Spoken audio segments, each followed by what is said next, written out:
Radio Grand Lac, à Aix-les-Bains et autour du lac du Bourget, votre radio. La nature et vous, découvrir et s'émerveiller avec Sandrine sur Radio Grand Lac. Bonjour, bienvenue à Radio Grand Lac pour l'émission, votre émission, La nature et vous. Découvrir et s'émerveiller sur Radio Grand Lac, c'est le jeudi, tous les 15 jours. Un moment pour découvrir les bienfaits de la nature sur notre santé, ses mystères et ses interactions.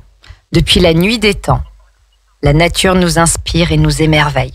Comment sommes-nous en interaction avec le vivant autour de nous ? Mes invités vous en parlent et aujourd'hui, j'ai la joie de recevoir Lia Rosso qui est en direct de Fribourg. Bonjour Lia.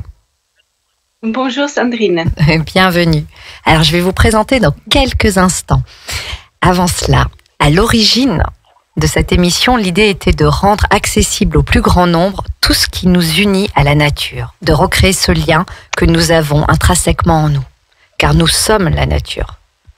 C'est un fait, nous respectons et prenons soin de ce que nous connaissons et aimons. Au fur et à mesure de l'évolution de notre société, nous sommes peu à peu éloignés de la nature. Nous l'avons chosifiée. Les raisons sont nombreuses et elles prennent en partie racine au niveau historique et culturel.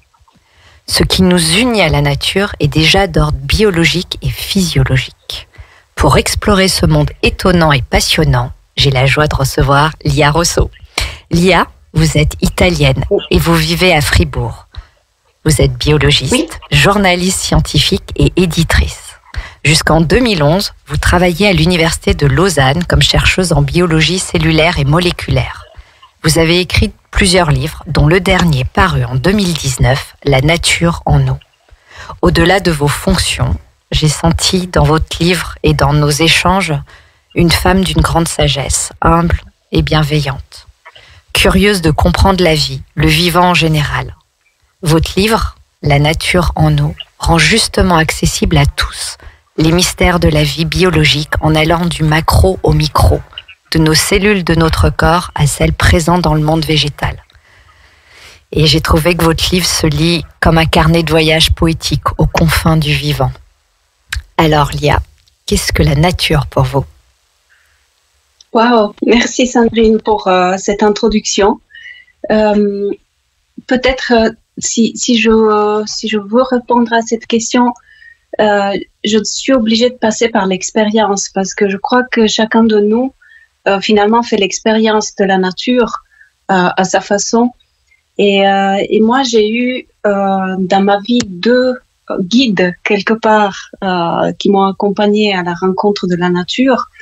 D'abord, c'était ma jument quand j'étais jeune, donc qui m'a permis d'explorer les forêts, d'explorer ce qu'on appelle communément la nature. Je veux dire les espaces verts, la rencontre avec d'autres animaux, la rencontre avec les végétaux, avec l'air, le ciel, l'eau, tous ces éléments qui nous entourent. Et c'est là que j'ai commencé à tomber amoureuse de la nature. Grâce à ce guide merveilleux qui était un cheval, qui m'a ouvert la porte sur une autre intelligence que l'intelligence humaine. Il y a tellement d'épisodes qui m'ont fait comprendre qu'elle était aussi douée d'intelligence, de conscience, mais il y en a un en particulier où on s'était perdu, enfin moi je m'étais perdue avec elle dans une forêt, il pleuvait, il y avait du brouillard partout, j'étais incapable de retourner à la maison. Et quand je lui ai confié la mission de me ramener à la maison, elle l'a fait. Elle a pas hésité un seul moment. Elle a retrouvé le chemin et nous sommes rentrés sains et saufs. Mouillés, parce qu'il pleuvait, mais sains et saufs. Et là, je crois que on doit tous passer par l'expérience pour comprendre, pour ressentir, pour évoluer dans notre vision des choses. Et c'est vrai que quand j'avais 13 ans, et que ma jument m'a fait ce cadeau, j'ai compris que en tant qu'être humain, on n'est qu'une partie de quelque chose d'autre. Voilà, ça c'était la première prise de conscience. Et la deuxième prise de conscience de qu'est-ce que c'est la nature pour moi, je l'ai eu beaucoup plus tard. J'étais dans un laboratoire de recherche à Nice, Et j'ai étudié des petites cellules qui nous composent en fait, qui sont dans notre cerveau. Et j'ai eu la chance de pouvoir passer beaucoup d'heures à les observer au microscope. Et là, je me suis rendu compte que les cellules étaient des êtres vivants, invisibles, parce que, je veux dire, quand on rencontre les autres êtres humains ou les animaux ou les végétaux, on ne pense pas qu'ils sont composés de cellules, on les regarde dans leur complexité et individualité humaine ou animale ou végétale. Mais les cellules, elles sont la base de la vie de chacun de nous. De ma jument, de mon chien, de mon chat, de moi, de vous, de tous ceux qui nous écoutent maintenant. Et le fait de les regarder, de passer des heures et des heures à les regarder, elles sont devenues un guide quelque part aussi de qu'est-ce que la nature. Parce que là, je me suis rendu compte que on a souvent considéré la nature vraiment comme quelque chose d'extérieur, dont on est séparé ou introduit, au mieux, puisqu'on se dit on fait partie de la nature, mais non, là, si vous voulez, grâce aux cellules et à l'observation des cellules, je me suis dit, mais on est aussi composé de nature. Et si on pousse le raisonnement un peu plus loin, en fait, je me suis rendu compte qu'il n'y a pas vraiment de limite entre cette nature extérieure et cette nature intérieure. La nature intérieure, donc faite de cellules, mais faite aussi de plein de bactéries, de virus, parce que nous sommes, chacun de nous, un écosystème vivant, elle est en lien et en communication avec l'extérieur. Donc, on est quelque chose de beaucoup plus complexe et, pour utiliser un terme un peu à la mode, systémique que ce qu'on pouvait croire jusqu'aux découvertes de la biologie, justement, qui nous ont ouvert le monde sur cet autre monde qui nous compose. Et c'est ce que vous témoignez, en fait, vous citez dans votre livre Lewis Thomas, je cite, « La planète Terre est trop grande, trop complexe, avec beaucoup trop de parties reliées par des connexions invisibles. Si la Terre n'est pas un organisme, à quoi peut-elle être comparée ? À quoi peut-elle ressembler ? Elle ressemble plus que tout à une cellule. » C'est ce que vous témoignez. Donc, comment la Terre et la cellule, par rapport à ce que vous venez de dire, finalement, c'est ce qu'on retrouve entre le micro et le macro, peuvent-elles être comparables ? Oui, ça c'était une des lectures que j'avais fait un peu plus tard, quand j'étais déjà chercheuse à l'université. Puis j'étais tombée sur ce chercheur, un médecin américain, qui était un très grand divulgateur scientifique, en plus d'être médecin et biologiste. Et ce parallèle entre la Terre et la cellule m'avait tellement parlé que quelque part ça a été comme ça une autre petite lumière dans la prise de conscience de cette nature que franchement vous m'avez demandé tout à l'heure de la définir. Je crois que je ne saurais pas la définir. Donc c'est que par petite prise de conscience que je peux faire jour après jour, où je peux m'approcher d'une définition de la nature, mais je crois que je pourrais pas la donner. Mais dans cette vision-là de la planète Terre comparée à une cellule, il y a un monde qui s'ouvre à nous de découverte, parce que tout d'abord, c'est bon, on tranche. La planète Terre, elle est vivante. On fait plus plein de théories, elle est vivante ou pas. Non, elle est vivante, un point, c'est tout. Mais elle est vivante comme quelque chose de tellement complexe que quelque part, la similitude, on la retrouve dans une cellule, qui est quelque chose que finalement est tout petit et à l'intérieur de nous, qui nous permet, avec les autres cellules qui nous composent, d'être ce que nous sommes.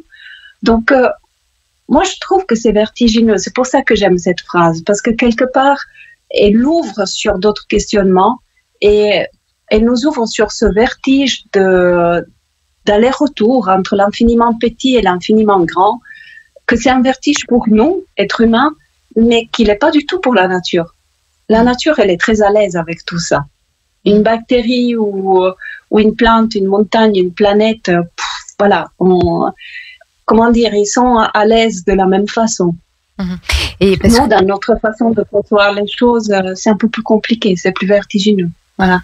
Parce que ce que vous disiez aussi à un moment ou l'autre, c'est que les cellules, je ne sais pas si on peut appeler ça, elles communiquent entre elles, mais elles s'informent l'une et l'autre en fait dans notre corps, tout comme dans le milieu végétal. Comment ça se passe au niveau, on va reprendre au niveau cellulaire, puisque dans la nature, on sait que ça se passe, les arbres finalement communiquent entre eux par ce qu'on appelle les phytoncytes, les composés organiques volatiles. C'est là où ils s'informent de différentes choses qui peuvent se passer. S'ils sont agressés par des animaux ou autres, ils vont communiquer en fait de cette façon-là.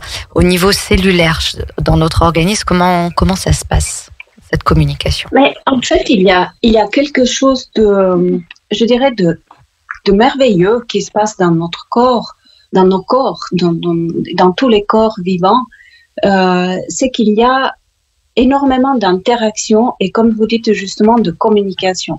C'est-à-dire que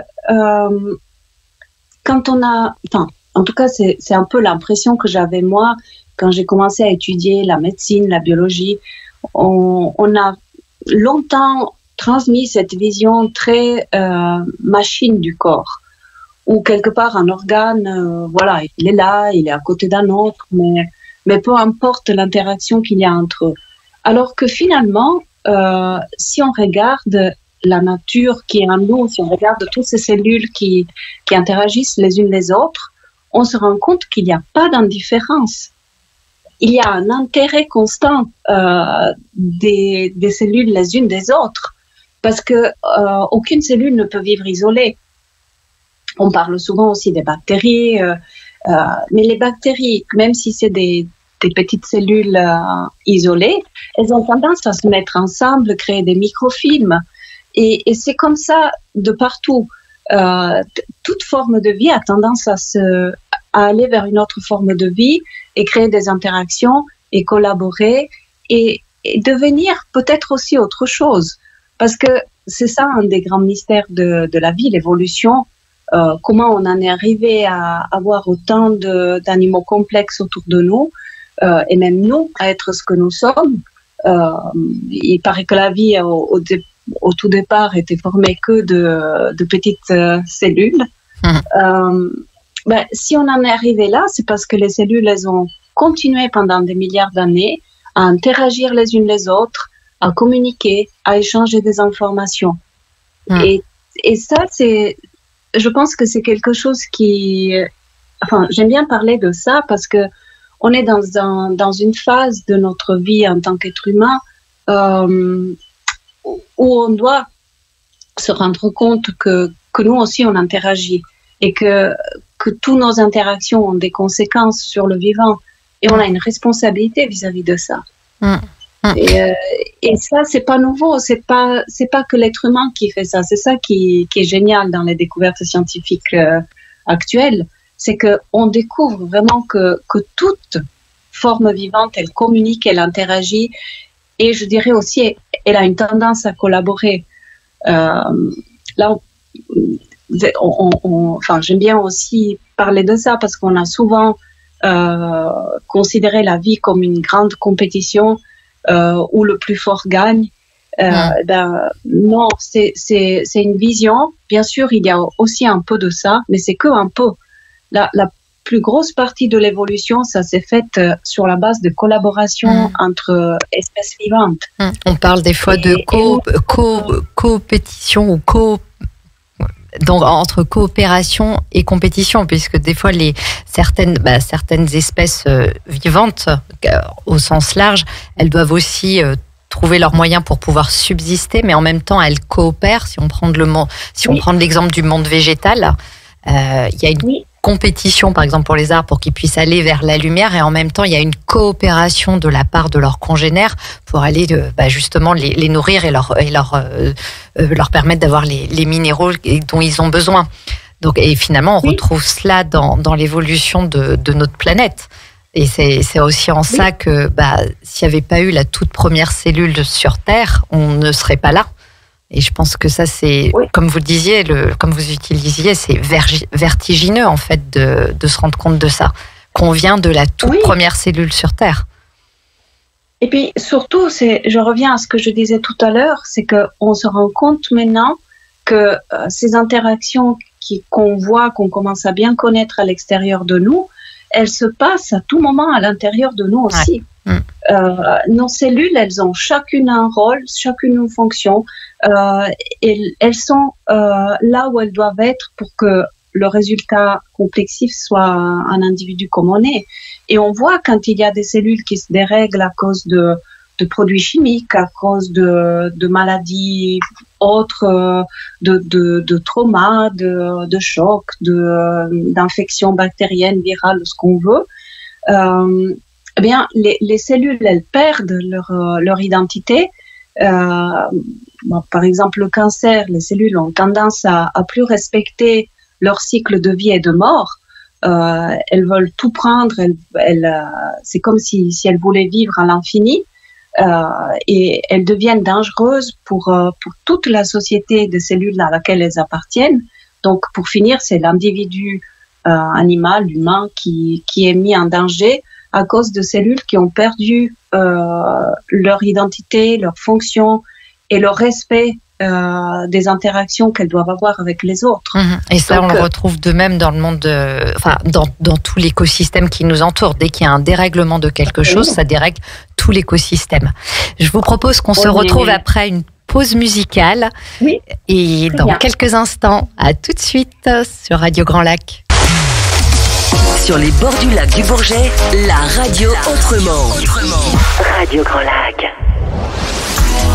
La nature et vous, découvrir et s'émerveiller avec Sandrine sur Radio Grand Lac. Et voilà, nous nous retrouvons sur Radio Grand Lac pour l'émission La Nature et nous. Et nous sommes en direct avec Lia Rosso depuis Fribourg. Voilà, c'est une première sur les studios. On a une communication par WhatsApp. Lia, donc nous étions avant la pause, nous parlions justement de cette coopération et de l'importance. Voilà, enfin vous mentionnez le fait que dès qu'il y a une cellule qui ne fonctionne pas dans le corps humain, ça a un impact sur le reste des autres cellules. Et il y avait peut-être un parallèle à faire justement avec notre écosystème actuel. Oui, c'est vrai que j'avais envie de dire qu'on est bien placé pour comprendre et se rendre compte de comment les écosystèmes sont fragiles. On est en train de bousiller tellement d'écosystèmes en ce moment que voilà, on peut plus se cacher, on est responsable et on voit vraiment en direct l'effet de chasser autant les animaux marins, de détruire les forêts. On touche du doigt le fait que la Terre est vivante. Et j'espérais qu'on ne devait pas en arriver là, peut-être on est encore à temps pour freiner cette destruction avant de se rendre compte qu'elle est vivante, parce que c'est tragique, ça. Là, en suivant les cours et la formation de guide reconnexion nature avec l'Université dans la nature, il y a un exemple qui nous était donné, justement, parmi les recherches, le fait qu'il y ait un lien entre la coupe des arbres et la diminution de la pêche. Puisque, par exemple, justement, quand les feuilles des arbres tombent dans l'eau, elles vont se décomposer, elles vont produire de l'azote, et du coup, je crois que c'est ça, oui. Et du coup, ça va permettre de nourrir le plancton, et le plancton va nourrir les poissons. Et s'il y a moins d'arbres, s'il y a moins de feuilles, du coup, il y a moins de poissons. Donc, on voit directement le lien qu'il y a avec tout le vivant. Oui. Par exemple, par rapport à ce que vous disiez. Et oui, pardon, allez-y. Oui, c'est juste. On est entouré d'exemples de liens. Et c'est là où on commence à les quantifier, à en parler au niveau scientifique. Donc, on peut arriver à convaincre ceux qui ne les ressentent pas forcément.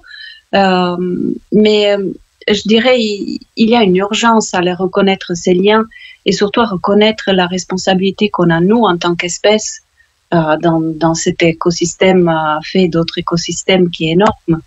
Et donc, tout, finalement, agit sur le reste. Donc, on a une énorme responsabilité. Ouais. Et en fait, c'est quand les feuilles arrivent dans l'eau, c'est un acide quand elles s'autodétruisent, c'est un acide qui est produit, qui permet de nourrir le plancton. Et justement, quand on rentre dans une forêt, c'est comme si nous rentrions. On a l'impression, on rentre justement dans un écosystème, on rentre dans un organisme vivant. Et dans votre livre, vous faites, j'ai trouvé ça très joli, et en plus, je suis vraiment sensible à l'aspect de l'arbre. Vous faites le parallèle, parce que moi, j'ai l'impression, en rentrant dans une forêt, d'être comme dans un cerveau, en fait. Et justement, vous faites le parallèle des neurones du cerveau ressemblent à un arbre. Alors, comment ça se présente? Oui, alors c'est à la fois quelque chose de morphologique.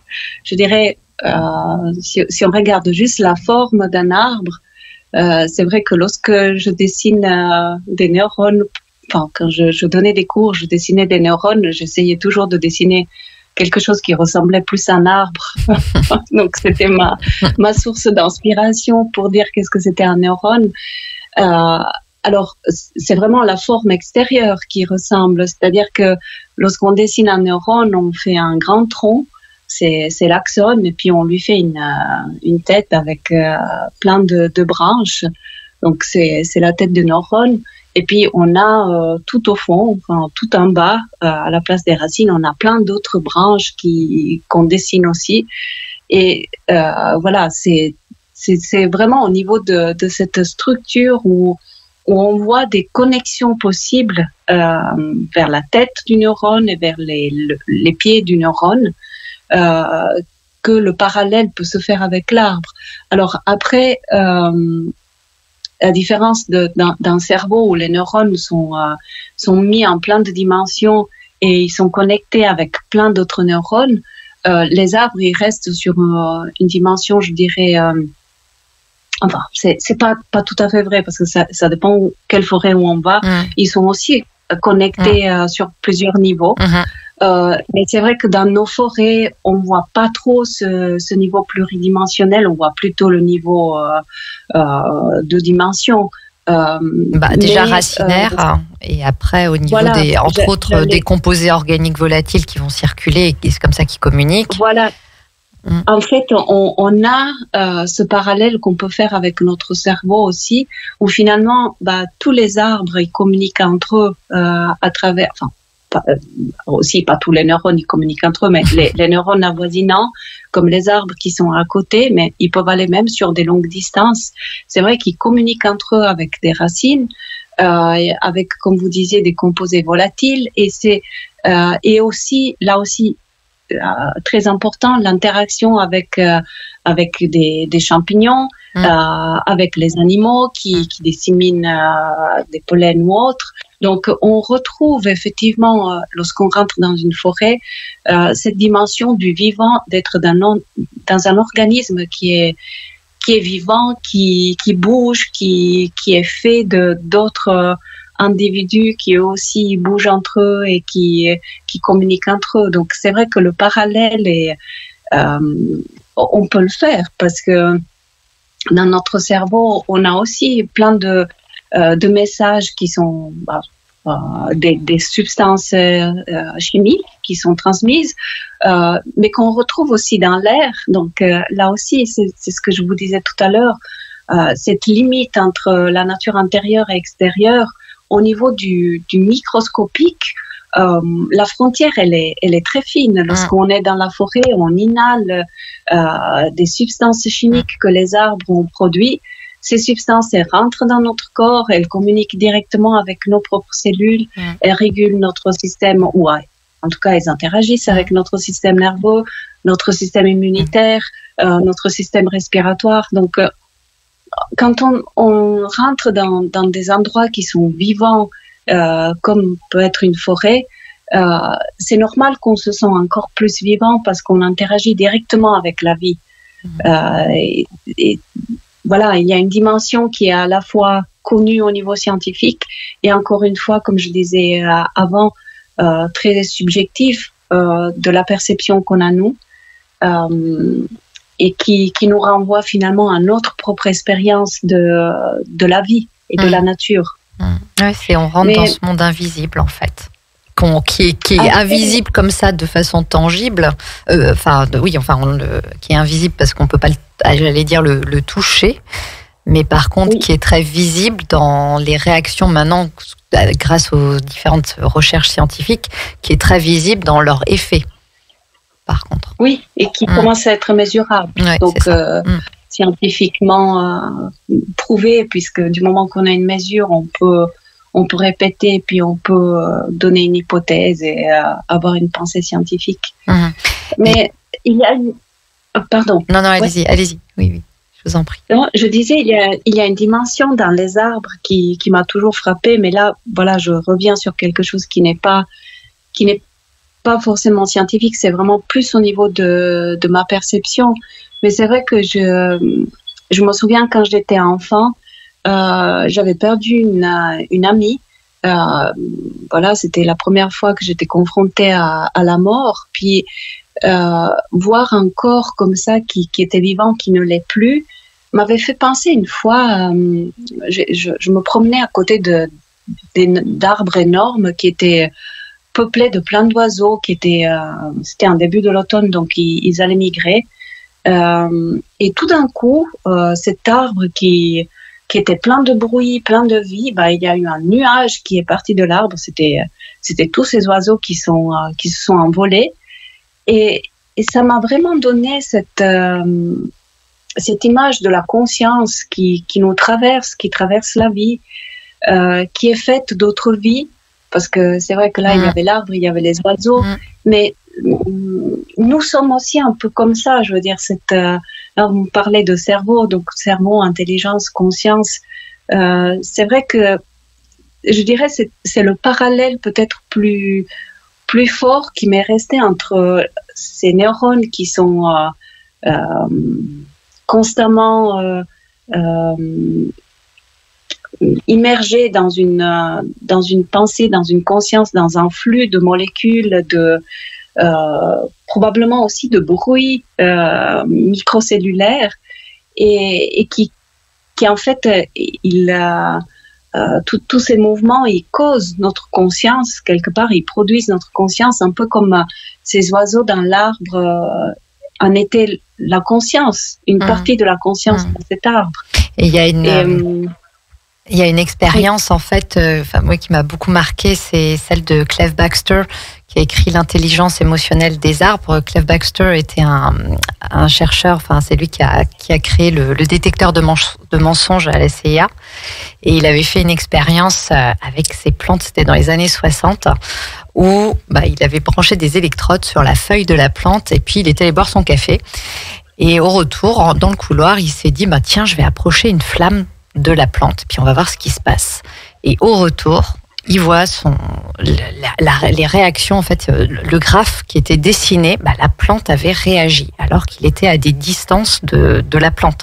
Et c'est juste, il a eu une idée d'aller mettre de la chaleur auprès de la plante, et la plante a perçu et a réagi. Et de là est parti nombre d'expériences sur la conscience des plantes, finalement. Je ne sais pas si on peut appeler ça la conscience, mais en tout cas, on va plutôt nommer ça peut-être cette sensibilité. Donc, et on voit ces interactions. Donc, autant à l'intérieur de notre corps, il va se passer quelque chose quand on a une émotion, des pensées, quand on interagit avec l'extérieur. Il y a des flux, comme vous nommiez tout à l'heure, qui vont se passer en nous. Et tout comme à l'extérieur, les végétaux, les animaux réagissent aussi, justement, aussi à nos intentions à nous. Oui. Donc, oui, absolument.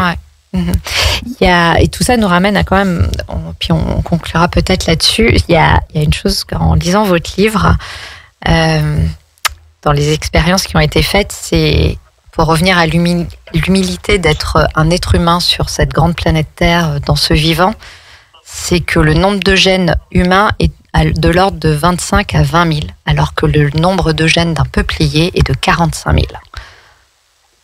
Qu'est-ce que vous pourriez dire? Moi je rebondis sur l'humilité parce que... Ah oui, mais pardon. Oui, non, pour discuter de ça, il faut à nouveau une demi-heure. Non, je pense que bien sûr, il y a la complexité génétique, il y a mais ce n'est qu'un aspect du vivant. C'est vrai que c'était un choc dans les années 2000 quand les chercheurs se sont rendus compte qu'il y avait aussi peu de gènes chez un être humain. Après, il y a d'autres explications pour arriver à parler de l'intelligence humaine et dire que c'est quand même quelque chose d'exceptionnel. Mais plutôt que de parler de ça, peut-être pour conclure, je reviens sur cet aspect de conscience, parce que c'est vrai qu'on n'est qu'aux prémices de se rendre compte de qu'est-ce que la conscience dans la vie. Et moi, il y a juste une réflexion, je vais peut-être vous laisser avec ça.